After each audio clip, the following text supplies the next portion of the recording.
கர்த்தருக்கு மகிமை உண்டாவதாக. பைபிள் ஸ்டடிக்கு வந்த உங்கள் ஒவ்வொருவரையும் இயேசுவின் நாமத்தில் வாழ்த்தி வரவேற்கிறேன். இப்பொழுதும்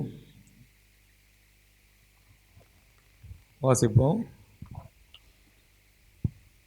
1 தெசலோனிக்கேயர் 1ஆம் அதிகாரம் 1வது வசனத்தை எடுத்து வாசிப்போம். பவுலும் சில்வானும் தீமோத்தேயும் பிதாவாகிய தேவனுக்குள்ளும் கர்த்தராகிய இயேசு கிறிஸ்துவுக்குள்ளும் இருக்கிற தெசலோனிக்கேயர் சபைக்கு எழுதுகிறதாவது, நம்முடைய பிதாவாகிய தேவனாலும் கர்த்தராகிய இயேசு கிறிஸ்துவினாலும் உங்களுக்கு கிருபையும் சமாதானமும் உண்டாவதாக. ஹல்லேலூயா. பிதாவாகிய தேவனுக்குள்ளும் கர்த்தராகிய இயேசு கிறிஸ்துவுக்குள்ளும் இருக்கிற தெசலோனிக்கேயர் சபை. ஆகையினால்தான் அப்போஸ்தலனாகிய பவுல் அவர்களை குறித்து சொல்கிறார், நீங்கள் தெரிந்து கொள்ளப்பட்டவர்கள் என்று. இயேசு சொன்னார், அழைக்கப்பட்டவர்கள் அநேகர், தெரிந்து கொள்ளப்பட்டவர்கள் சிலர். அந்த தெரிந்து கொள்ளப்பட்ட சிலர் கூட்டத்தில்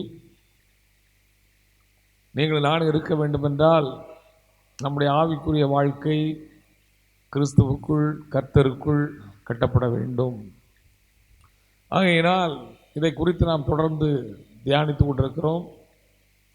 கர்த்தருக்குள்ள தேவனுடைய பிள்ளை எப்பொழுது சந்தோஷமாக இருக்க வேண்டும் என்பதை குறித்து தியானித்து, ரெண்டாவது காரியமாக கர்த்தருக்குள் தேவனுடைய பிள்ளைகள் இந்த பூமியில் எவைகளை குறித்து மேன்மை பாராட்டி வாழ முடியும் என்பதை குறித்து நாம் தியானித்தோம். மூன்றாவது காரியமாக நாம் தியானித்து கொண்டிருக்கிறோம். அப்போஸ்தலனாகிய பவுல் கொரிந்தியருக்கு எழுதின 2ஆம் நிருபம் 12ஆம் அதிகாரம் 2வது வசனத்திலே கிறிஸ்துவுக்குள்ளான ஒரு மனுஷனை அறிவேன், கிறிஸ்துவுக்குள்ளான ஒரு மனுஷனை அறிவேன். கிறிஸ்துவுக்குள்ளான மனிதன் எப்படி இருக்கிறான் என்பதை குறித்து நாம் இப்பொழுது தியானித்து கொண்டிருக்கிறோம். அதில் ஒவ்வொரு காரியமாக நாம் தியானித்து, கிறிஸ்துவுக்குள்ள ஒருவன் இருந்தால் புதிய சிருஷ்டியாக இருக்கிறான், பழைய எல்லாம் ஒளிந்து போகும், கிறிஸ்துவுக்குள் உண்மை எது, கிறிஸ்துவுக்குள் உத்தமமான வாழ்க்கை எது, கிறிஸ்துவுக்குள் நாம் எல்லாரும் அவருடைய சரீரத்தினுடைய அவயவங்களாக இருக்கிறோம். இதெல்லாம் நம்ம தியானித்தோம். கிறிஸ்துவுக்குள் நாங்கள் தேவனுடைய சந்நிதியில் பேசுகிறோம் என்று 2 கொரிந்தியர் 2ஆம் அதிகாரம் 17வது வசனத்தில் அப்போஸ்தலனாகிய பவுல் எழுதுகிற அந்த வார்த்தையை நாம் அதெல்லாம் தியானித்தோம். இப்படி நாம் கிறிஸ்துவுக்குள் தேவனுக்கென்று நான் பிழைத்திருக்கிறேன், இந்த 6 காரியங்களை தியானித்து 7வது காரியமாக கலாத்தியருக்கு எழுதின நிருபம், அப்போஸ்தலனாகிய பவுல் கலாத்தியருக்கு எழுதின நிருபம் 1ஆம் அதிகாரம் 22வது வசனத்திலே, மேலும் யூதேயா தேசத்திலே கிறிஸ்துவுக்குள்ளான சபைகளுக்கு முகமறியாதவனாய் இருந்தேன். கிறிஸ்துவுக்குள்ளான சபைகளுக்கு முகமறியாதவனாய் இருந்தேன். கிறிஸ்துவுக்குள்ளான மனிதன் கிறிஸ்துவுக்குள்ளான சபைக்குள் இருக்கிறான். இந்த கிறிஸ்துவுக்குள்ளான சபை எப்படிப்பட்டதாக இருக்கிறது என்றால், 1 தீமோத்தேயு நிருபம் 3ஆம் அதிகாரம் 15வது வசனத்திலே, தாமதிப்பேனாகில் தேவனுடைய வீட்டிலே நடக்க வேண்டிய வகையை நீ அறியும்படி இவைகளை உனக்கு எழுதுகிறேன். அந்த வீடு ஜீவனுள்ள தேவனுடைய சபையாய் சத்தியத்துக்கு தூணும் ஆதாரமுமாய் இருக்கிறது. அந்த வீடு ஜீவனுள்ள தேவனுடைய சபையாய் சத்தியத்திற்கு தூணும் ஆதாரமாக இருக்கிறது. அந்த கர்த்தருடைய வீட்டில் சத்தியம் தான் என்ன செய்கிறது? ஆதாரமாக இருக்கிறது. தேவனுடைய வீட்டிலே, இந்த தேவனுடைய வீட்டிலே நடக்க வேண்டிய வகையை நீ அறிய வேண்டும் என்று அப்போஸ்தலனாகிய பவுல் தீமோத்தேயுக்கு எழுதின 2 நிருபங்களில் அநேக ஆலோசனைகள், கட்டளைகள், அறிவுரைகளை அவர் கொடுத்திருக்கிறார். ஜீவனுள்ள தேவனுடைய சபையாய் இருக்கிற கர்த்தருடைய சபைக்குள், கிறிஸ்துவுக்குள்ளான சபைக்குள் ஊழியர்கள், விசுவாசிகள் எப்படி நடந்து கொள்ள வேண்டும் என்பதை இந்த நிருபத்தின் மூலமாக நாம் கற்றுக்கொண்டிருக்கிறோம். அதில் நாம் 12வது காரியத்தை நாம் தியானித்து கொண்டிருக்கிறோம். அப்போஸ்தலனாகிய பவுல் தீமோத்தேயுக்கு கொடுத்த கட்டளைகள், ஆலோசனைகள், அறிவுரைகளிலே 12வது காரியத்தை நாம் தியானிக்கிறோம். அப்போஸ்தலனாகிய பவுல் 1 தீமோத்தேயு நிருபம் 4ஆம் அதிகாரத்தில் 13வது வசனத்தில் இப்படியாக எழுதுகிறார், நான் வருமளவும் வாசிக்கிறதிலும் புத்தி சொல்லுகிறதிலும் உபதேசிக்கிறதிலும் ஜாக்கிரதையாயிரு. ஹல்லேலூயா. நான் வருமளவும் வாசிக்கிறதிலும் புத்தி சொல்லுகிறதிலும் உபதேசிக்கிறதிலும் ஜாக்கிரதையாயிரு என்று எழுதுகிறார். இயேசு கிறிஸ்துவுடைய வருகை மட்டும் அல்லது நாம் உயிரோடு இருக்கும் மட்டும் நீங்களும் நானும் வாசிக்கிறதிலும் புத்தி சொல்லுகிறதிலும் உபதேசிக்கிறதிலும் ஜாக்கிரதை உள்ளவர்களாக இருக்க வேண்டும். இதில் நாம் வாசிக்கிறதிலும் என்பதை குறித்து நாம் தியானித்துக் கொண்டிருக்கிறோம். வேத வாக்கியங்களை நாம் வாஞ்சையோடு வாசிக்கிறோமா? வேத வசனத்தின் மேல் நம்ம எவ்வளவு ஆவலாக இருக்கிறோம்? இந்த வசனத்தை இரவும் பகலும் தியானிக்கிற மனுஷன்தான் பாக்கியவான் என்று வேதம் சொல்கிறது. இந்த வசனத்தை நேசிக்கிறவர்கள் பாக்கியவான்கள். அவன் வாழ்க்கையில் சமாதானத்தை கர்த்தர் கொடுக்கிறவராக இருக்கிறார். இந்த வேத வாக்கியங்களின் காரியங்களை கேட்கிறவர்கள், வாசிக்கிறவர்கள், அதன்படி நடக்கிறவர்கள் எல்லாரும் பாக்கியவான்கள் என்று எழுதப்பட்டிருக்கிறது. இந்த வேத வாக்கியங்கள் ஒரு மனிதனை சீர்படுத்துகிறது, கடிந்து கொள்ளுகிறது, அவனை கிறிஸ்துவுக்குள்ளாக உருவாக்குகிறது. இந்த வேத வசனத்தை நாம் தொடர்ந்து வாசிக்கிறதுல அதிகமான ஒரு தாகத்தோடு இருக்க வேண்டும். வேத வசனங்களை இருதயமான பலகையில் பதிக்க வேண்டும். இந்த வேத வசனத்தை நாம் அதிகமாக தியானிக்கும் பொழுது தான் அன்றைக்கு பெரையா பட்டணத்தார் நற்குணசாலிகளான அந்த சம்பவத்தை பார்க்கிறோம். நற்குணசாலிகளானார்கள். அதை போல நீங்களும் நானும் மாற முடியும். ஏதோ வேத வசனத்தை மேலோட்டமாக பார்த்து விட்டு போகிறதுனால மாற முடியாது. அவர்கள் காரியங்கள் இப்படி இருக்கிறதா என்று சொல்லி மனோவாஞ்சையாய் அப்போஸ்தலர் நடபடிகள் 17ஆம் அதிகாரம் 11வது வசனத்தில் மனோவாஞ்சையோடு அந்த வேத வாக்கியங்களை அவர்கள் ஆராய்ந்து பார்த்த பொழுது தெசலோனிக்கே பட்டணத்தாரை பார்க்கிலும் அவர்கள் நற்குணசாலிகளாக இருந்தார்கள் என்று அவர்களை குறித்து எழுதப்பட்டிருக்கிறது. இந்த வேத வாக்கியங்களை நாம் எப்படி வாசிக்கிறோம், எப்படி தியானிக்கிறோம், அதில் எவ்வளவு வாஞ்சை இருக்கிறது, இதை குறித்து நாம் தொடர்ந்து தியானித்து கொண்டே இருக்கிறோம். இதை தியானித்த பின்பு நமக்கு அதில் வாஞ்சை இருக்கிறதா? வேத வாக்கியங்களை நம்ம வாசிக்கிறோமா? வாசித்தால் எவ்வளோ ஆசீர்வாதம் இருக்குது. அவர் வேதத்தில் அவர் சகல பிரஸ்தாபத்தை பார்க்கும் அவர் தம்முடைய வார்த்தையை தான் மகிமைப்படுத்தி வைத்திருக்கிறார். வார்த்தை தான் இயேசு. இந்த சங்கீதம் 149ஆம் சங்கீதத்தில் கடைசி வசனம் சொல்லுகிறது, இந்த கணம் அவருடைய பரிசுத்தவான்கள் யாவருக்கும் உண்டாகும் அல்லேலூயா என்று எழுதப்பட்டிருக்கிறது. எந்த கணம்? 8வது வசனத்தை வாசிங்க. அவர்கள் வாயில் கர்த்தரை உயர்த்தும் துதியும், அவர்கள் வாயில் கர்த்தரை உயர்த்தும் துதியும், அவர்கள் கையில் இருபுறமும் கருக்குள்ள பட்டயமும் இருக்கும். அவர்கள் கையில் இருபுறமும் கருக்குள்ள பட்டயமும் இருக்கும். பார்த்தீங்களா? இந்த இருபுறமும் கருக்குள்ள பட்டயம் எது? எபிரேயருக்கு எழுதின நிருபம் 4ஆம் அதிகாரம் 12வது வசனத்தை வாசிங்க. தேவனுடைய வார்த்தையானது ஜீவனும் வல்லமையும் உள்ளதாயும் இருபுறமும் கருக்குள்ள எந்த பட்டயத்திலும் கருக்கானதாயும், இருபுறமும் கருக்குள்ள எந்த பட்டயத்திலும் கருக்கானதானது தேவனுடைய வார்த்தை. இந்த இருபுறம் கருக்குள்ள பட்டயம் இது சொல்றவரையும் வெட்டும், கேட்கிறவங்களையும் வெட்டும். அல்லையா? இந்த இருபுறம் கருக்குள்ள பட்டயமாக இருக்கிறது அவருடைய வார்த்தை. அந்த இருபுறம் கருக்குள்ள பட்டயம் பரிசுத்தவான்களுடைய கையில் என்ன செய்கிறதா இருக்கிறது. அவங்களுக்கு கர்த்தரை உயர்த்தும் துதி இருக்கிறது வாயில. 2வது, இருபுறம் கருக்குள்ள பட்டயம் தான் பரிசுத்தவான்கள் கையில் இருக்குது. இருபுறம் கருக்குள்ள பட்டயத்தை வச்சிருக்கிறோமா? இன்னைக்கு எல்லாம் டேபு, செல்ஃபோன் இருந்தால் போதும், எனக்கு பைபிள் உள்ளே இருக்குது அப்படின்னு இருக்கிறவர்கள் அநேகர் இருக்கிறார்கள். அது ஒரு பெருமையாக டேபை கையில் வச்சுருந்தா, நல்ல பெரிய செல்ஃபோனை வச்சு பார்த்தா பெருமையோடு பார்க்கிறவர்கள் இருக்கிறார்கள். நம்ம ஏதோ ஒரு அவசரத்துக்கு போகிறோம், பைபிள் சூட்கேஸில் இருக்க எடுக்க முடியல, அந்த நேரத்தில் வேணால் வேத வாக்கியங்களை அப்படி பார்க்கலாம். ஆனால் இதுதான் எப்பொழுதும் கையில் தூக்கிட்டு அலையக்கூடாது. வேத வசனத்தை தேவனுடைய பிள்ளைகள் இருபுறம் கருக்குள்ள பட்டயத்தை நான் எப்பொழுதும் என் கையில் நினைச்சிருக்கணும், வைத்திருக்க வேண்டும். இது பரிசுத்தவான்களுக்கு கொடுக்கப்பட்ட கனமாக இருக்கிறது. அவங்களுக்கு எப்பொழுதும் கர்த்தரை உயர்த்தும் துதி இருக்கிறது. ரெண்டாவது, இருபுறம் கற்குள்ள பட்டயத்தை கையில் வைத்திருக்கிறார்கள்.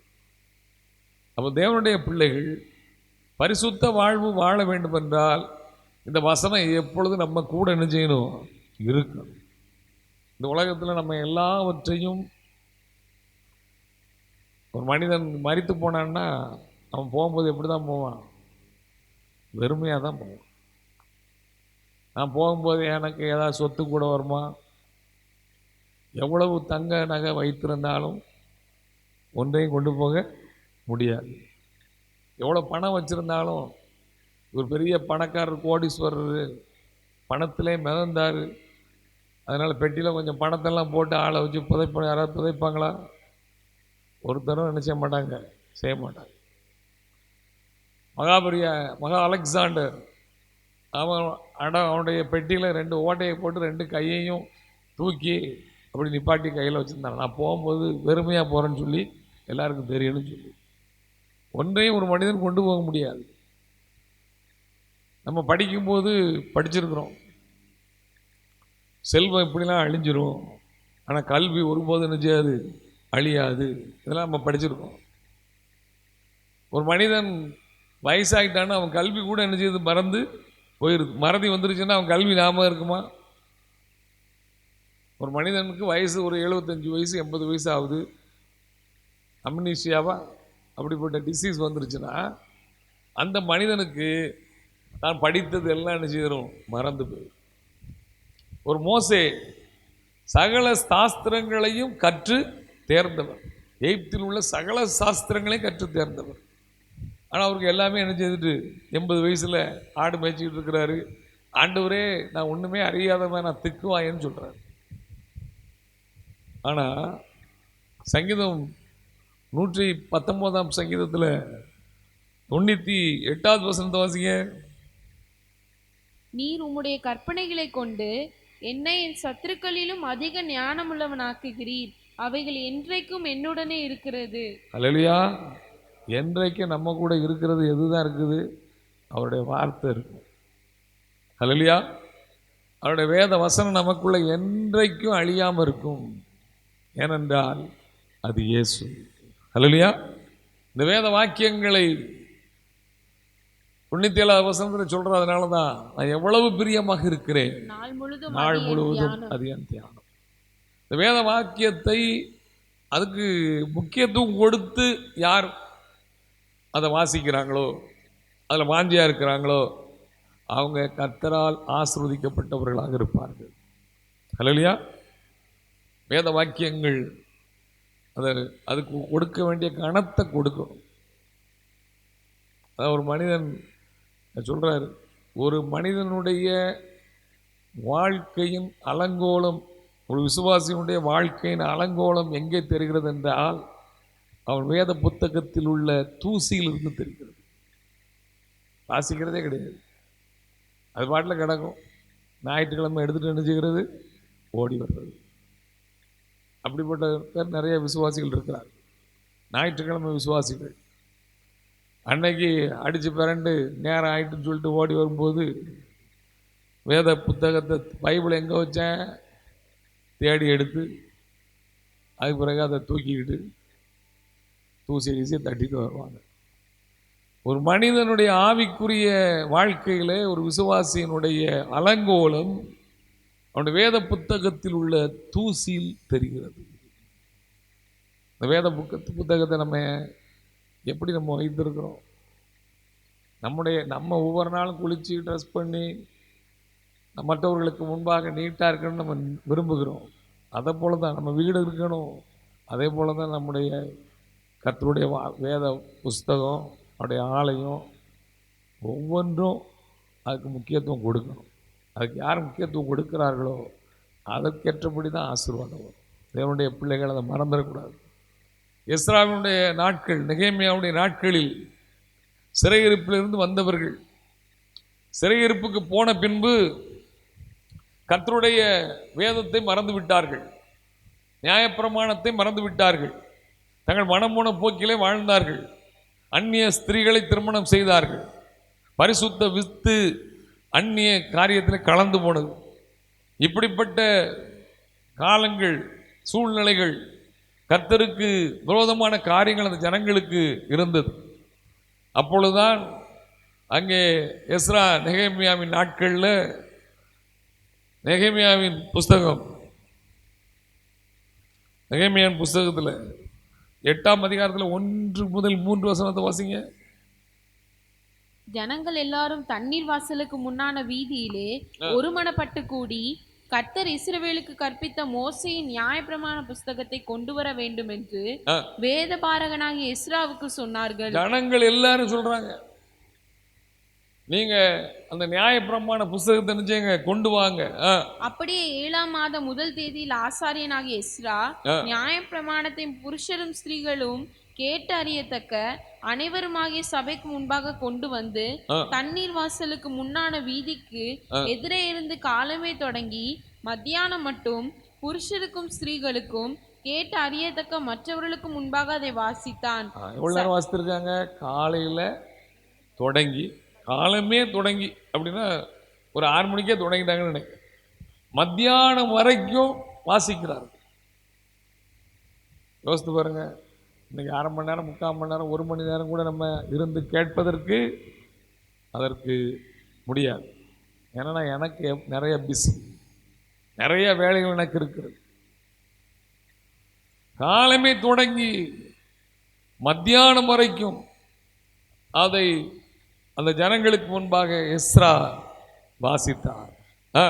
சகல ஜனங்களும் நியாயப்பிரமாண புஸ்தகத்திற்கு கவனமாய் செவி கொடுத்தார்கள். நம்ம கவனிக்கிறது கூட கிடையாது. கவனிக்கிறோமா? கர்த்தருடைய வார்த்தையை நாம் கவனிக்கிறோமா?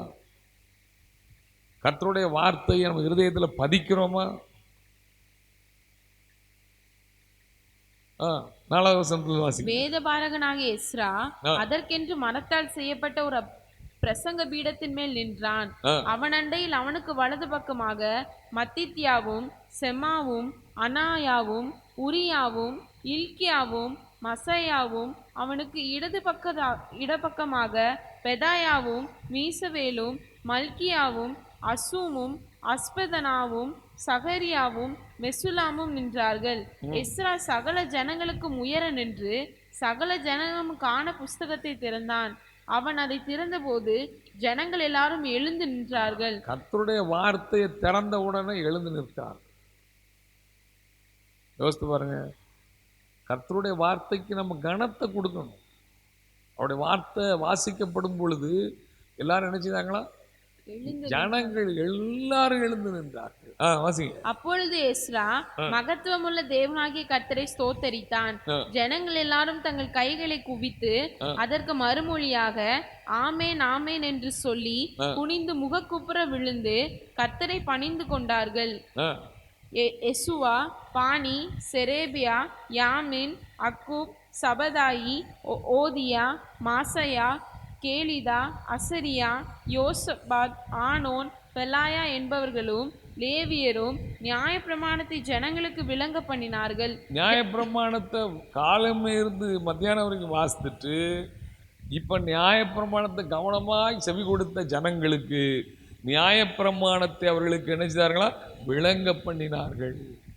ஜனங்கள் தங்கள் நிலையிலே என்ன செய்தாங்க? நின்றார்கள். அவர்கள் தேவனுடைய நியாயப்பிரமாண புஸ்தகத்தை தீர்க்கமாக வாசித்து அர்த்தம் சொல்லி வாசித்ததை அவர்களுக்கு விளங்க பண்ணினார்கள்.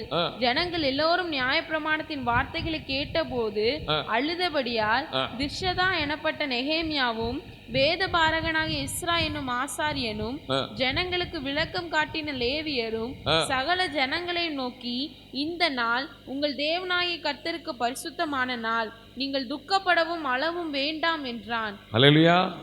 பாருங்க, ஜனங்கள் கர்த்தருடைய வார்த்தையை கேட்ட பொழுது நியாயப்பிரமாணத்தின்படி நாம் நடக்கவில்லையே என்று சொல்லி என்ன செய்றாங்க? அழுகிறார் ஜனங்கள். இந்த வசனத்தின்படி நான் வாழலையே, கர்த்தர் எழுதி கொடுத்த சட்டத்தின்படி நான் ஒழுங்கா நடக்கலையே என்று என்ன செய்றாங்க? அழுகிறார்கள். அழுது அப்ப சொல்றாங்க, அவங்க நீங்க அழ வேண்டாம், இது பரிசுத்தமான நாள், நீங்கள் துக்கப்படவும் அழ வேண்டாம். 10வது வசனத்தை கர்த்தருக்குள்ள மகிழ்ச்சியாக இருப்பது தான் உங்களுடைய பலன். 11வது வசனம் வாசிங்க. லேவியரும் ஜனங்களை எல்லாம் அமர்த்தி, அழாதிருங்கள், இந்த நாள் பரிசுத்தமான நாள், விசாரப்பட வேண்டாம் என்றார்கள். அப்பொழுது ஜனங்கள் எல்லாரும் தங்களுக்கு அறிவிக்கப்பட்ட வார்த்தைகளை உணர்ந்து கொண்டபடியால் வார்த்தையை உணர்ந்து கொண்டார்கள். ஞாயிற்றுக்கிழமை சாயங்காலம் மெசேஜ், உணர்வுள்ள இருதயம் இருக்கணும்.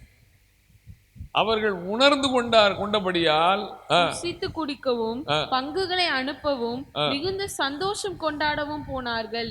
மறுநாளிலே ஜனத்தின் சகல வம்ச தலைவரும் ஆசாரியரும் லேவியரும் நியாயப்பிரமாணத்தின் வார்த்தைகளை அறிந்து கொள்ள வேண்டும் என்று வேதபாரகனாக எஸ்ராவினிடத்தில் கூடி வந்தார்கள். திரும்ப எங்களுக்கு வேத வாக்கியங்களை எங்களுக்கு நினைச்சாங்க, கற்றுத்தாங்க, விளங்க பண்ணுங்க, அதை நாங்கள் அறிந்து கொள்ள வேண்டும். ஜனங்கள் எல்லாரும் வருகிறார்கள். அதாவது சிறையிருப்பில் இருந்து வந்தாச்சு. சிறையிருப்பில் இருக்கும்போது, சிறையிருப்பில் இருக்கமே, அடிமைத்தனமாக இருக்கமே, இன்னைக்கு அப்படிதான். ஏதாவது ஒரு அடிமைத்தனம், பிரச்சனை, போராட்டம், துன்பம் வந்தால் ஆண்டவர் தான் விடுவிக்கணும்னு நினச்சிட்டு என்ன செய்வாங்க, போடுவாங்க. எங்கேயாவது ஒரு கூட்டத்திலேயாவது போய் நின்று விடுதலை வாங்கணும். ஆனால் இவர்கள் சிறையிருப்பிலிருந்து தங்கள் சொந்த தேசத்திற்கு வந்து விட்டார்கள். ஆலயத்தை கட்டுவதற்கு கர்த்தர் கோரேசனுடைய ஆவியை எழுப்பி அங்கே எல்லா பணிமுட்டுகளையும் கொடுத்து விட்டு, எஸ்ரா எல்லாரும் வந்து, சேஸ்பாத்சார் அவன் எல்லாரும் வந்து இந்த ஆலயத்தை கட்டுறதுக்குள்ள காரியங்களை செய்யும் அளவுக்கு ஜனங்கள் விடுவிக்கப்பட்ட ஜனங்களாக வந்திருக்கிறார்கள். அந்த சூழ்நிலையில் இப்போ அவங்க எப்படி கர்த்தருடைய வார்த்தையை நாங்கள் என்ன செய்யணும், அறிந்து கொள்ள வேண்டும். கர்த்தருடைய வார்த்தைகளுக்கு விளங்க பண்ணுங்க என்று ஓடி வருகிறார்கள். இப்படி இந்த ஜனங்கள்லாம் ஓடி வந்ததுனால தான் நியாயப்பிரமாணத்தின்படி அவர்களுடைய தவறுகள் சுட்டி காட்டப்பட்ட பொழுது, இல்லை அவங்க உணர்வடைந்த பொழுது அவங்க சொன்னாங்க, நீங்கள் மறுஜாதியான, அதாவது யூத ஸ்திரீகள் அல்லாமல் வேற யாரையாவது நீங்கள் அந்நிய தேசத்தில் போய் திருமணம் பண்ணியிருந்தா அவங்களெல்லாம் விட்டுவிட வேண்டும் என்று சொன்ன பொழுது அத்தனை பேரும் அதை விட்டு விட்டார்கள். அதான் முக்கியம். எஸ்ரா 10ஆம் அதிகாரத்தில் நீ வாசித்து பார்த்தீர்கள் என்றால், எல்லா கர்த்தருடைய நியாயப்பிரமாணத்தை நாங்கள் மீறிட்டோம், அழுது கதறி தேவ சமூகத்தில் அவர்கள் விழுந்து, அதற்கு பின்பு எஸ்ரா, நெகேமியா போன்றவர்கள் சொன்ன வார்த்தைகளுக்கு கீழ்ப்படிந்து நாங்கள் நியாயப்பிரமாணத்தை கை கொண்டு நாங்கள் வாழ்வோம், நாங்கள் இந்த தவறை நம்ம செய்ய மாட்டோம் சொல்லி அதை என்ன செய்தார்கள், விட்டு விட்டார்கள். அப்போ வசனத்தை கேட்குறாங்க, வாஞ்சையோடு கேட்குறாங்க, அதற்கு கொடுக்க வேண்டிய கணத்தை கொடுக்குறாங்க. வசனத்தை கேட்கும்போது அதை விளங்க பண்ணும் பொழுது உணர்வடைகிறார்கள். உணர்வடைந்து தங்களுடைய தவறை உணர்ந்து அழுறாங்க. இதுவரைக்கும் கூட சில பேருக்கு நடக்கும். ஆனால் அடுத்த ஸ்டேஜுக்கு என்ன செய்ய மாட்டாங்க, போக மாட்டாங்க. அதற்கு பின்பு எதை விட்டுவிட வேண்டுமோ அதை விட்டு விட்டார்கள். அந்த வார்த்தை கீழ்ப்படிந்தார்கள். ஏன்னா வசனத்துக்கு நடுங்குகிறவனைத்தான் நான் என்ன செய்வேன், நோக்கி பார்ப்பேன் இருக்கார். வசனத்துக்கு நடுங்கினார்கள். எதனால? இந்த வேத வசனம் வாசிக்கப்பட்டதால். அதனால தான் வாசிக்கணும். இந்த வேதத்தை நான் வாசிக்க அது என்னை உணர்த்தும். இருபுறம் கற்குள்ள பட்டயம் என்னை என்ன செய்யும், வெட்டும், உணர்த்தும், என்னோடு பேசும், என்னுடைய பலவீனத்தை சுட்டி காட்டும், என் குறைகளை உணர்த்தும். அதனால தான் வாசிக்கணும், தியானிக்கணும். கர்த்தருடைய வேதத்தை இரவும் பகலும் தியானிக்கிறவன் சொன்னால் அப்படியே உட்காந்து பார்த்துட்டே இருக்கிறவனை ஆஸ்வதிக்கப்பட மாட்டான். அதை உணர்ந்து பார்த்து தான் விட வேண்டிய காரியத்தெல்லாம் விட்டு தான் ஒழுங்காக ஆகும்போது தான் செய்வதெல்லாம் வாய்க்கும். அல்லையா? அந்த வாசிக்கிறதுல அவ்வளோ வாஞ்சி. நெகேமியா 9ஆம் அதிகாரம் 1 முதல் 3 வசனத்தை வாசிக்கும். இந்த மாதம் 24ஆம் தேதியிலே இஸ்ரவேல் புத்திரர் உபவாசம் பண்ணி ரட்டு உடுத்தி தங்கள் மேல் புழுதியை போட்டு கொண்டவர்களாய் கூடி வந்தார்கள். இஸ்ரவேல் சந்ததியார் மறுஜாதியாரை எல்லாம் விட்டு பிரிந்து வந்து நின்று பாத்தீங்களா, எல்லாரும் பிரிந்து வந்து நின்று தங்கள் பாவங்களையும் தங்கள் பிதாக்களின் அக்கிரமங்களையும் அறிக்கையிட்டார்கள். அதாவது இதெல்லாம் கேட்டு உணர்வடைஞ்சிட்டு அப்படி போயிடல, ஐயா இப்படிலாம் சொல்லப்பட்டிருக்காங்க அப்படி கேட்டுட்டு போயிடல. அந்த வசனத்துக்கு தங்களை ஒப்பு கொடுத்தார்கள். வாசிக்கிற நான் அந்த வார்த்தைக்கு என்ன செய்யணும், உட்படுத்த வேண்டும். வாசிக்கும் போதே நம்மளுக்கு கர்த்தர் உணர்த்த அந்த வசனத்தில் கை வச்சு, கர்த்தாவே இந்த வசனத்தின்படி வாழ எனக்கு கிருபை தாரும், அப்படி ஜெபிச்சாலே கர்த்தர் அந்த கிருபை தருவார். அங்க எல்லா தங்கள் அக்கிரமங்களை என்ன செய்தாங்க, அறிக்கையிட்டார்கள். 3ஆவது வசனம், அவர்கள் எழுந்திருந்து தங்கள் நிலையில் நின்றார்கள். அப்பொழுது ஒரு ஜாமம் மட்டும் அவர்களுடைய தேவனாய் கர்த்தரின் நியாயப்பிரமாண புஸ்தகம் வாசிக்கப்பட்டது. இப்போ ஒரு ஜாமம் மட்டும் கர்த்தருடைய வார்த்தை என்ன செஞ்சா வாசிக்கப்பட்டது. ஒரு ஜாமம் என்பது 3 மணி நேரமும் ஏதோ சொல்றாங்க. 3ஆம் ஜாமம் 4ஆம் ஜாமம் 4 ஜாமம்னா 6 மணி நேரமா இருக்கலாம் நினைக்கிறேன், சரியா எனக்கு தெரியல. அவ்வளோ நேரம் அவங்க இந்த வார்த்தையை எல்லாத்தையும் விட்டுட்டு வந்து திருப்பியும் அவங்க வாசிக்கப்பட்டது. பின்பு ஒரு ஜாமம் மட்டும் அவர்கள் என்ன செய்தாங்களா, பாவரிக்கை பண்ணாங்க, தங்கள் தேவனாகிய கர்த்தரை பணிந்து கொண்டார்கள். பாத்தீங்களா, ஒரு ஜாமம் மட்டும். அதுதான் அந்த ஜனங்களை கர்த்தர் இன்னைக்கு ஒரு ஆசீர்வாதமான ஜனங்களாக வைத்திருக்கிறார். ஹல்லேலூயா. இயேசு கிறிஸ்துவை ஏற்றுக்கொள்ளலை, ஆனால் கர்த்தருடைய வாக்குத்தத்தத்துக்கு சுதந்திரவாளிகளாக ஆபிரகாமின் சந்ததியாக தெரிந்து கொள்ளப்பட்ட சந்ததியாக அந்த ஜனங்களை கர்த்தர் முதல்ல தெரிந்து கொண்டபடியினால் அந்த அவங்களுக்குள்ள விசேஷித்த ஒரு ஆசீர்வாதத்தை அவங்களுக்கு கொடுத்துருக்கிறார். நம்ம செய்ய வேண்டியது அவர்கள் ரட்சிப்புக்காக நம்ம என்ன செய்யணும், ஜெபம் பண்ண வேண்டும். எருசலேமின் சமாதானத்திற்காக வேண்டிக் கொள்ளுங்கள், நேசிக்கிறவர்கள் சுகித்திருப்பார்களா. நம்ம எருசலேமை யூத ஜனங்கள் ரட்சிப்புக்காக நாம் வாஞ்சியோடு ஜெபித்தால் நம்ம வாழ்க்கை சுகித்திருக்கும். ஹல்லேலூயா. அப்போ பாருங்க, இப்படி அவர்கள் வேதத்தை என்ன செய்தாங்க, வாசித்தார்கள். வேத புஸ்தகத்தை வாசிக்கிறதை கேட்டார்கள், அதற்கு கீழ்ப்படிந்தார்கள், தங்களை ஒப்பு கொடுத்தார்கள். நான் ஒரு சாட்சி ஒரு சகோதரர் சொல்ல கேட்டார். இந்த வேதத்தில் என்னெல்லாம் குற்றம் இருக்கு அதை கண்டுபிடிக்கணும்னு சொல்லி பைபிள் வாசித்தாராம். ஒரு முஸ்லீம் சகோதரருடைய சாட்சி. அவர் இப்படிலாம் ஏசுன்னு சொல்கிறாங்கன்னு சொல்லி முதல்ல குர்ஆன் படிச்சிருக்காரு. அதில் அவர் சொல்கிறார், நமக்கு தெரியாது, 4 இடத்துல தான் அவரை பற்றி சொல்லப்பட்டிருக்கிறது. ஆனால் இயேசு கிறிஸ்துவை குறித்து 25 இடங்களில் சொல்லப்பட்டிருக்கிறது. ஏன் இயேசு கிறிஸ்துவை குறித்து குர்ஆனில் 25 இடத்துல மீண்டும் மீண்டும் எழுதப்பட்டிருக்கிறது என்பதை குறித்து அவர் ஆராய ஆரம்பித்தார். கிறிஸ்தவர்கள்லாம் இப்படி பேசிக்கிட்டு இருக்காங்களே, அதனால் என்ன செய்தார், அவர் பைபிளை படித்தார். பைபிளை படித்து படித்து படித்து கடைசியில் அவர் ரட்சிக்கப்பட்டு அவர் ஊழியக்காரராக மாறிட்டார். ஹல்லேலூயா. இந்த வேத வசனம் ஒரு மனிதனுடைய வாழ்க்கையே நிச்சயம் மாற்றும்.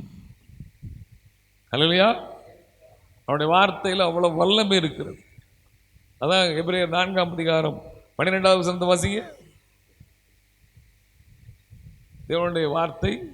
தேவனுடைய வார்த்தையானது ஜீவனும் வல்லமையும் உள்ளதாயும் இருபுறமும் கருக்குள்ள எந்த பட்டயத்திலும் கருக்கானதாயும் ஆத்மாவையும் ஆவியையும் கணுக்களையும் ஊனையும் பிரிக்கத்தக்கதாக உருவ குத்துகிறதாயும் இருதயத்தின் நினைவுகளையும் யோசனைகளையும் வகையறுக்கிறதாயும் இருக்கிறது. இருதயத்தின் நினைவுகளையும் யோசனைகளையும் அது நிச்சயமா வகையறுக்கிறதாக இருக்கிறது.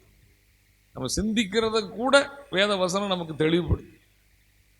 நம்ம நினச்சிக்கிட்டே இருந்தால் இந்த வார்த்தை எனக்கு கிடைச்சிது சொல்கிறாங்கல்ல, கர்த்தருடைய வார்த்தை நம்முடைய யோசனைகளை நம்முடைய சிந்தனைகளை எல்லாம் வகையறுக்கிறதாக இருக்கிறது. அதனால தான் இந்த வேதத்தை வாசிக்கணும். நம்முடைய வாழ்க்கையின் ஒவ்வொரு காரியத்திற்கு, ஒரு மனிதனுடைய பிரயாசத்தின் காரியத்திற்கு, அவன் பிள்ளைகளுடைய காரியத்திற்கு, அவன் குடும்பத்தின் காரியத்திற்கு, அவனுடைய போக்குவரத்திற்கு, அவன் கையிட்டு செய்கிற காரியத்திற்கு ஊழியத்திற்கு இருக்கிறது. சொல்லியிருக்கிறார், நான் உனக்கு போதித்து நீ நடக்க வேண்டிய வழி உனக்கு காட்டுவேன், உண்மையில் என் கண்ணை வைத்து உனக்கு ஆலோசனை சொல்லும். இந்த வார்த்தை நமக்கு ஆலோசனை கொடுக்கும், நம்ம நடத்தும், நம்மோடு பேசும். ஏன்னா இந்த வார்த்தை ஜீவன் உள்ளது. தேவனுடைய வார்த்தையானது வல்லமை, ஜீவனும் வல்லமை உள்ளதுமாக இருக்கிறது. ஜீவன் இருக்கு, உயிர் இருக்கு. கர்த்தருடைய வார்த்தையில உயிர் இருக்கு. அது என்ன உயிர்ப்பிக்கும். சங்கீதம் 19 சங்கீதம் 7வது வசனத்தில் கர்த்தருடைய வேதம் எப்படிப்பட்டதாக இருக்கிறது? கர்த்தருடைய வேதம் குறைவற்றதும், அது குறைவே இல்லாதது, ஆத்துமாவை உயிர்ப்பிக்கிறதுமாய் இருக்கிறது. ஆத்துமாவை உயிர்ப்பிக்கிறதுமாக இருக்கிறது. கர்த்தருடைய சாட்சி சத்தியமும், பேதையை ஞானியாக்கும். இது ஆத்துமாவை என்ன செய்யும்? உயிர்ப்பிக்கும். கர்த்தருடைய சாட்சி, அதுவும் அவருடைய வசனம் தான். முழு கர்த்தருடைய சாட்சி சத்தியமும். இந்த பைபிள் இதை மாத்து, கர்த்தருடைய சாட்சி சத்தியமும், பேதையை ஞானியாக்குறதுமாக இருக்கிறது. கர்த்தருடைய வார்த்தை சத்தியமும் பேதையை ஞானியாக்க இருக்கிறது. கர்த்தருடைய நியாயங்கள் செம்மையும், இருதயத்தை சந்தோஷத்தை கொண்டு வரும். அவருடைய வேத வசனம் என்னுடைய மனமகிழ்ச்சி. அது சந்தோஷத்தை கொண்டு வரும், அது சத்தியம், அது குறைவற்றது, ஆத்மாவை உயிர்ப்பிக்கிறது. கர்த்தருடைய கற்பனை தூய்மையும் பரிசுத்தமும். அதான் பரிசுத்த வேதாகம். அது தூய்மையும் கண்களை தெளிவிக்கும். நம்ம கண்ணை திறக்கும் இந்த வேத வசனம். 119 96வது வசனம் வாசிங்க. சகல சம்பூர்ணத்திற்கும் எல்லையை கண்டேன், சகல சம்பூர்ணத்திற்கும் எல்லையை கண்டேன். உம்முடைய கற்பனையோ மகா விஸ்தாரம். அதுக்கு எல்லையே கிடையாது. அவருடைய வசனத்திற்கு, அவர் வார்த்தைக்கு எல்லையே கிடையாது. எல்லாத்துக்கும் எல்லை இருக்கு.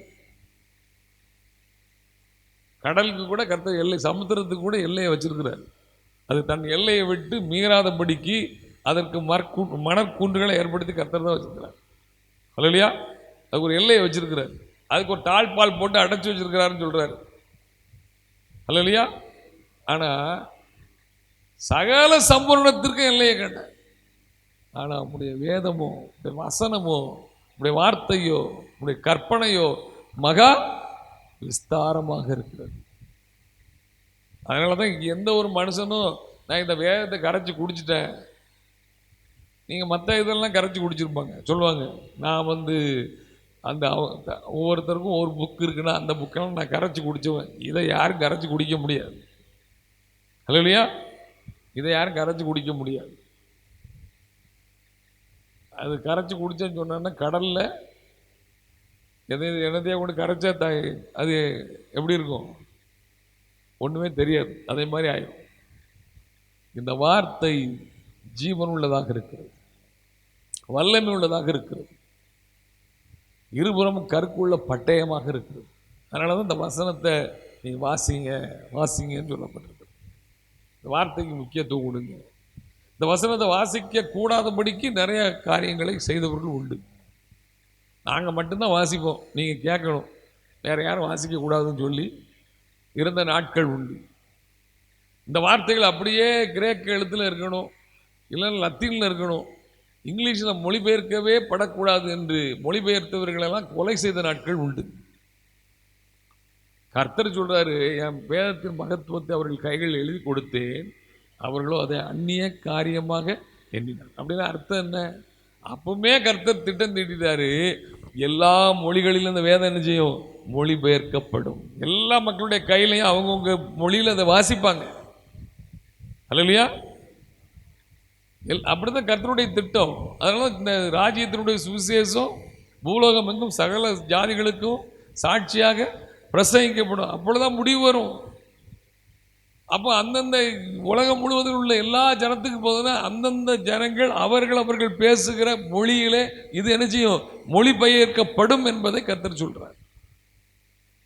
அதனால தான் உலகத்திலேயே கர்த்தருடைய வார்த்தையின்படி அதிகமாக டிரான்ஸ்லேட் பண்ணப்பட்டிருக்கிற ஒரு புக்கு எதுவென்றால் பரிசுத்த வேதாகம் மாத்திரமே. அல்லையா? அப்போ தேவனுடைய பிள்ளைகள் இந்த வேத வசனத்தை நம்ம என்ன செய்யணும்? வாசிக்கணும். ஏன்னா இயேசு இடத்துல அவங்க வந்து கேட்கும்போது அவங்க இதைத்தான் கேட்குறாரு, நீங்கள் வாசித்தீர்களா, நீங்கள் வாசிக்கவில்லையா அப்படி கேட்குறாரு. அப்போ நம்ம வாசிக்கணும். வாசித்தால்தான், இல்லைன்னா நம்ம போய் நிற்கும் போது நான் இப்படி இப்படிலாம் சொன்னேனே நீ வாசிக்கலையான்னு கேட்பாரா? கேட்க மாட்டாரா? கேட்பார்ல. வேதத்தை உனக்கு எழுதி தந்திருக்கேன், நீ எத்தனை பேர்கிட்ட கேட்டிருக்க, நீ வாசித்திருக்கியா, நீ வாசித்திருக்கியா கேட்பார். நியாய தீர்ப்பு நாளில் நாம் அவருக்கு முன்பாக நாம் நிற்க வேண்டும் என்றால் இந்த வேத வசனத்தை அதிகமாக வாசித்து அதன்படி நடக்க ஒப்பு கொடுக்கிறவர்களாக இருக்க வேண்டும். இந்த வார்த்தையில் ஜீவன் இருக்கு. அதனால தான் சொல்றாரு, மனுஷன் அப்பத்தினால் மாத்திரமில்லை, தேவனுடைய வாயிலிருந்து புறப்படுகிற ஒவ்வொரு வார்த்தையினாலும் பிழைப்பான். அல்லையா?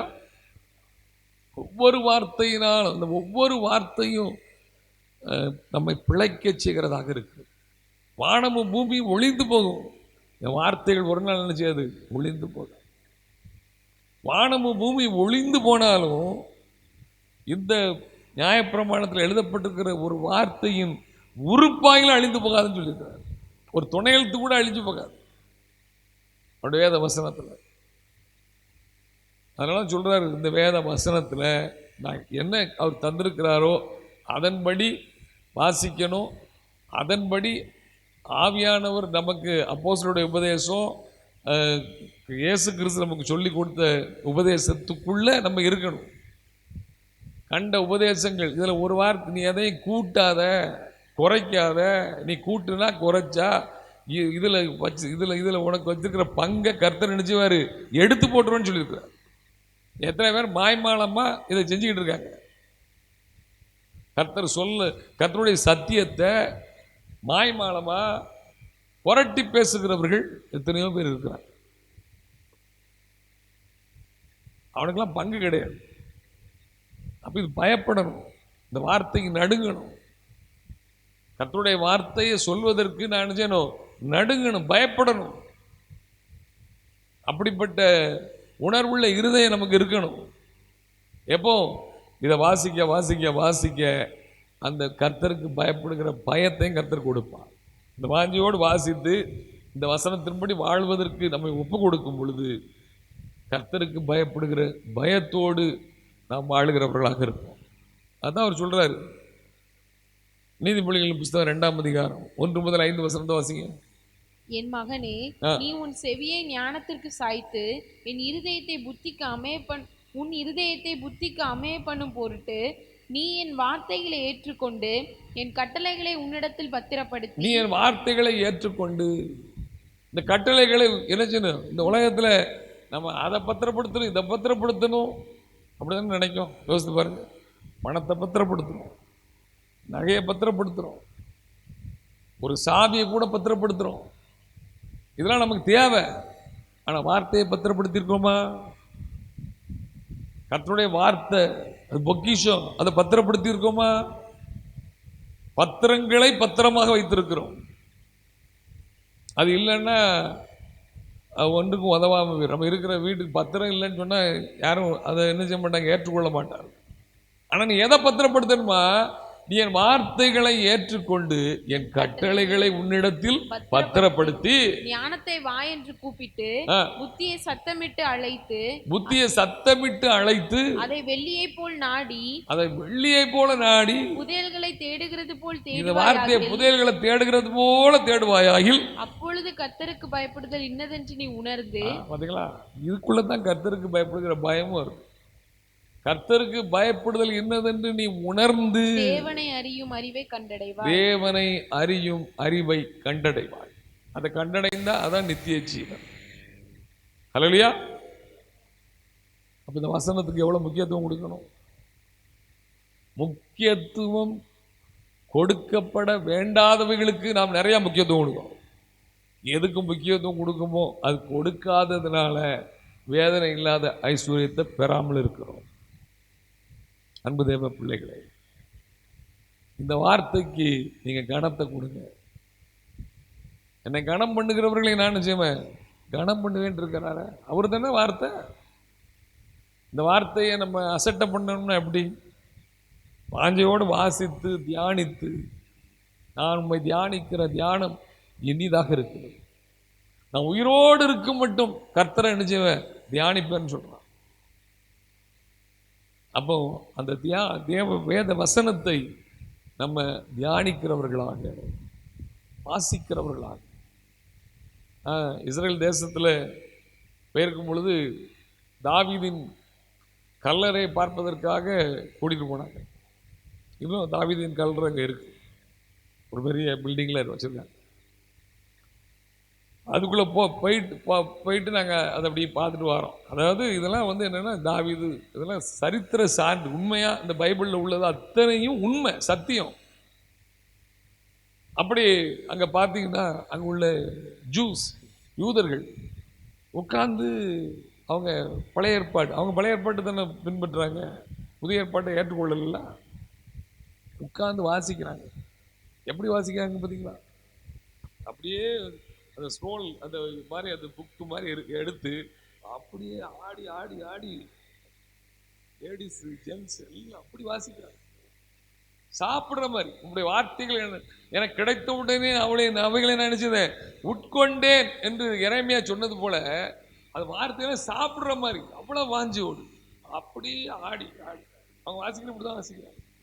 ஆடி ஆடி ஆடி ஆடி அப்படி. நம்ம பிள்ளைகள் படிக்கும்போது மெமரைஸ் பண்ணணும், மனப்பாடம் பண்ணணும். எப்படி பிடிப்பீங்க?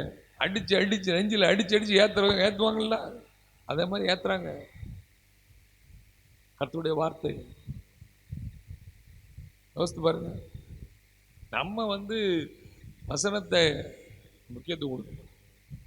ரட்சிக்கப்பட்டு ஒரு 50 10 வருஷம் 15 வருஷம் விசுவாசம்னா குறைஞ்சபட்சம் ஒரு 500 வசனமாவது தெரியணுமா தெரியக்கூடாது, சொல்ல தெரியும், மனப்பாடம் ஆயிருக்கிறோமா ஆயிருக்கூடாதா? நம்முடைய மேட்டிமை எப்படி இருக்குது? நாங்கள் ரட்சிக்கப்பட்டவர்கள், வேத வசனத்தின்படி நாங்கள் வாழுகிறவர்கள். நிறைய பிரசங்கம் இங்கே காணாதுன்னு சொல்லி யூடியூப்லையும் அங்கேயும் இங்கேயும் தேடி பிடிச்சி அலைஞ்சி யாரெல்லாம் பேசுகிறாங்களோ எல்லாத்தையும் கேட்டுக்கிட்டு இருக்கிறது. ஆனால் இருதயத்துக்குள்ளே வசனம் இருக்கா? எவ்வளோ வசனத்தை நீ விதைத்து வைத்திருக்கிறாய்? ஏசு என்ன சொன்னார்? நல்ல இருதயம் நிலம் எப்படி இருக்கும்? லூக்கா 8:15 வாசிங்க.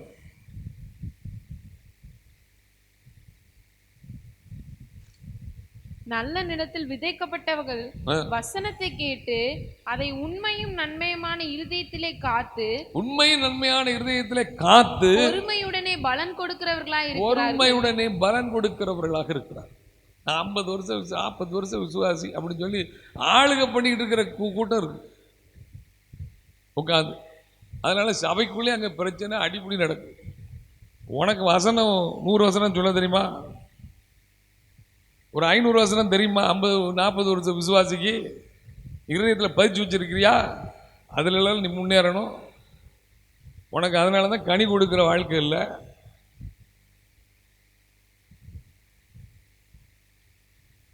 தேவனுடைய பிள்ளைகள், நீங்கள் சும்மா இருக்கிற நேரத்தில் வேத வசனங்கள் என்ன செய்யுங்க? மனப்பாடம் பண்ணு. ஒரு நாளைக்கு ஒரு வசனம் மனப்பாடம் பண்ண முடியாதா? ஒரு வசனம். அப்போ ஒரு நாளைக்கு எத்தனை வசனம்? ஒரு வருஷத்தில் எவ்வளோ வசனம்?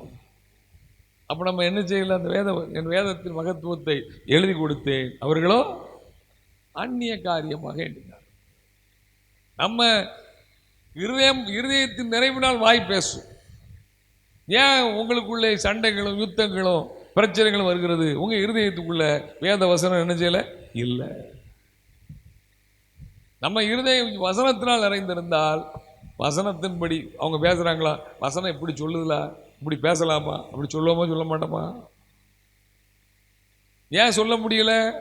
நமக்குள்ள சரக்கு இல்லை. நம்மகிட்ட பழைய மனுஷன் தான் உள்ளே உட்கார்ந்துருக்கான். அவன் வந்துடுவான் வெளியே. நிறைவானது வரும் பொழுது குறைவானவைகள் என்ன செய்யும்? ஒளிந்து போகும் என்று வேதம் சொல்லுகிறது அல்லவா?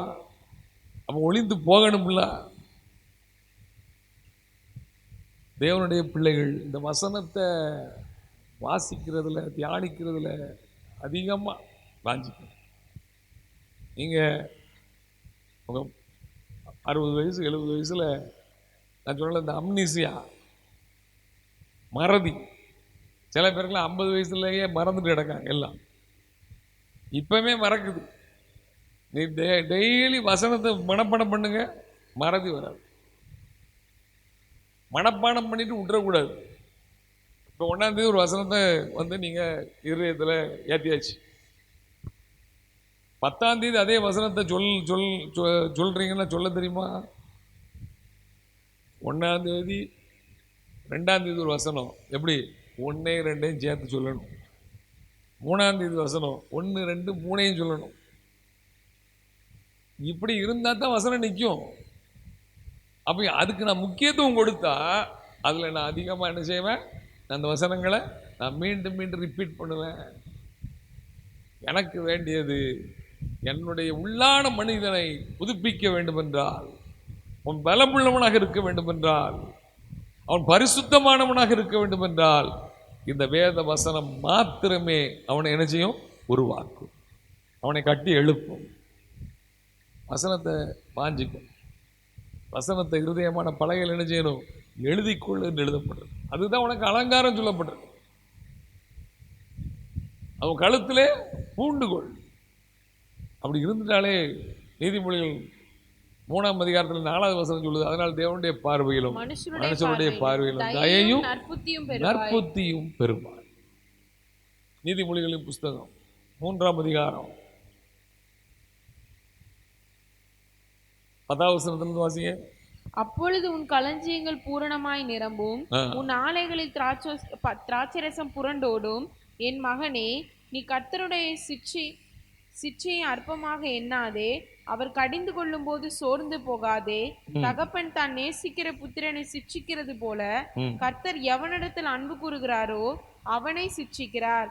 ஞானத்தை கண்டடைகிற மனுஷனும் புத்தியை சம்பாதிக்கிற மனுஷனும் பாக்கியவான்கள். ஞானத்தை கண்டடைகிற மனுஷனும் புத்தியை சம்பாதிக்கிற மனுஷனும் தான் பாக்கியவான்கள். அது வர்த்தகம் எப்படியா? வெள்ளி வர்த்தகத்திலும் அதன் ஆதாயம் பசும் பொன்னிலும் உத்தமமானது. முத்துக்களை பார்க்கிலும் அது விலையேற பெற்றது. நீ இச்சிக்கத்தக்கது ஒன்றும் அதற்கு நிகர் அல்ல. அதன் வலது கையில் தீர்க்காயுசும். வலது கையில கர்த்தருடைய வார்த்தையில சொல்லப்பட்டிருக்கிறது, எல்லாம் வசனத்தை தான் சொல்லுது. வலது கையில தீர்க்காயுசு, இடது கையில செல்வமும் கனமும் இருக்கிறது. தன்னால வரும். கர்த்தரை நோக்கி பார்க்கணும். இதே நோக்கி பார்த்து ஓடுற கூட்டம் மாதிரி நம்ம ஓடிடக்கூடாது. நம்ம ரட்சிக்கப்படுறதுக்கு முன்னால உலகத்தின் தேவை இம்மைக்காகத்தான் நம்ம ஓடணும். ஆனால் இப்போ நம்ம பரலோகத்து தேடக்கூடிய பிள்ளைகளாக நம்ம ரட்சிக்கப்பட்டு வந்திருக்கிறோம். அதனால தான் ஏசு முதல்ல தேவனுடைய ராஜ்யத்தையும் நீதியும் தேடுது, எல்லாம் கூட கொடுப்பேன் இருக்காரு. அதில் செல்வமும் கனமும் இருக்கிறது. அது வழிகளெல்லாம் இனிதான வழிகள். அதன் பாதைகள் எல்லாம் சமாதானம். வாழ்க்கையில் சமாதானம், இதுக்கு முக்கியத்துவம் கொடுக்கணும். வாழ்க்கையில் சமாதானம், செல்வம், கனம், எல்லாத்தையும் கர்த்தருடைய வார்த்தை ஒரு மனிதனுடைய வாழ்க்கையில் கொண்டு வருது. அதுக்கு எத்தனையோ சாட்சி இருக்குது. ஆனால் அதில் மேட்டிமையாக இருந்து அழிஞ்சு போயிடக்கூடாது. இதெல்லாம் கர்த்தர் கொடுக்குறாரு. அப்பவும் நம்ம தாழ்மையாக கர்த்தருக்குள்ளே நம்ம ஓடும்போது நம்ம பரலோக ராஜ்யத்தை சுதந்திரிப்போம். இந்த இதெல்லாம் செய்கிறதுனால புகழ், பெருமை, பணம், செல்வாக்கு எல்லாம் வந்துட்டு அந்த மேட்டிமையிலே அழிஞ்சிடக்கூடாது. அவையெல்லாம் அழிந்து போகக்கூடியவைகள். இந்த உலகத்தில் கர்த்தர் உன்னை நல்லா வைக்கணும்னு அந்த காரியத்தெல்லாம் செய்கிறார். ஏன்னா நீ கர்த்தருடைய வார்த்தைக்கு முக்கியம் கொடுத்ததுனால அவர் உன்னை கனப்படுத்துகிறாரு, செல்வத்தை கொடுக்குறாரு, தீர்க்காயுசை கொடுக்குறாரு, சமாதானமான வாழ்க்கையை கொடுக்குறாரு. ஆனால் என் நோக்கம் எதாக இருக்கணும்? அப்போஸ்தலனாகிய பவுல், நான் லெக்கை பரம அழைப்பின் பந்தய பொருளை பெற்றுக்கொள்ள லெக்கை நோக்கி நினைச்சுக்கிறேன், தொடருகிறேன். அப்படி ஓட்டம் இருக்கணும் நம்ம ஓட்டம். அதனால தேவனுடைய பிள்ளைகள் நீங்கள் வாசிங்க, அதிகமாக கர்த்தருடைய வார்த்தைக்கு முக்கியத்துவம் கொடுங்க, கர்த்தரோடு பேசுங்க. நீங்கள் பேசுனா கர்த்தர் உங்களோடு பேசுவார், வார்த்தையின் மூலம் பேசுவார். அந்த வார்த்தை ஜீவன் உள்ளதாக இருக்கிறது, உயிர் உள்ளதாக இருக்கிறது. சோர்ந்து போகிற நேரத்தில் வேதத்தை வாசிங்க, அது ஆத்துமாவை என்ன செய்யும்? உயிர்ப்பிக்கும். கவலைப்படுற நேரத்தில் வேதத்தை வாசிங்க, அது உங்களுக்கு மனமகிழ்ச்சியை கொண்டு வரும்.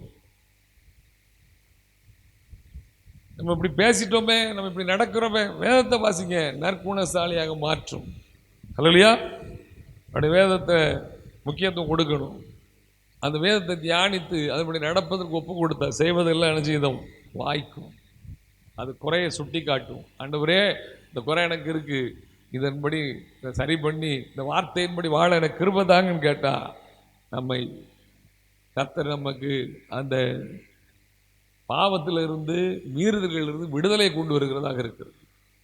உன் பிள்ளைகள் எல்லாரும் கர்த்தரால் போதிக்கப்பட்டிருப்பார்கள். உன் பிள்ளைகளுடைய சமாதானம் பெரிதாக இருக்கும். நீங்கள் வேத வசனத்தை நன்றாக கற்றுக்கொண்டாதான் உங்கள் பிள்ளைகளுக்கு சொல்லிக் கொடுக்க முடியும். கர்த்தர் அப்படி தான் சொன்னார், இதை உன் கையில் கட்டிக்க, நெத்தியில் கட்டு, வீட்டு நிலையில் கட்டு, எல்லாத்தையும் கட்டு, உன் பிள்ளைகளுக்கு நீ இதை என்ன செய்ய சொல்லிக் கொடு. உன் பிள்ளைகள்லாம் போதிக்கப்படணும். உன் குடும்பம், உன் பிள்ளைகள்லாம் சமாதானமாக வீடு இருக்கணும்னா உன் பிள்ளைகள் வேத வசனத்தை கற்றுக்கொண்டால் மாத்திரம்தான் சமாதானம் இருக்கும். உச்சநீதிமன்றத்தில் வழக்கு, பாரம்பரிய சொத்து, தகப்பனுடைய சொத்தை 2 பிள்ளைகள் எடுத்துக்கொண்டு தகப்பனை கவனிக்காம விட்டான். அப்பா கேஸ் போட்டுக்காரு உச்சநீதிமன்றத்தில்.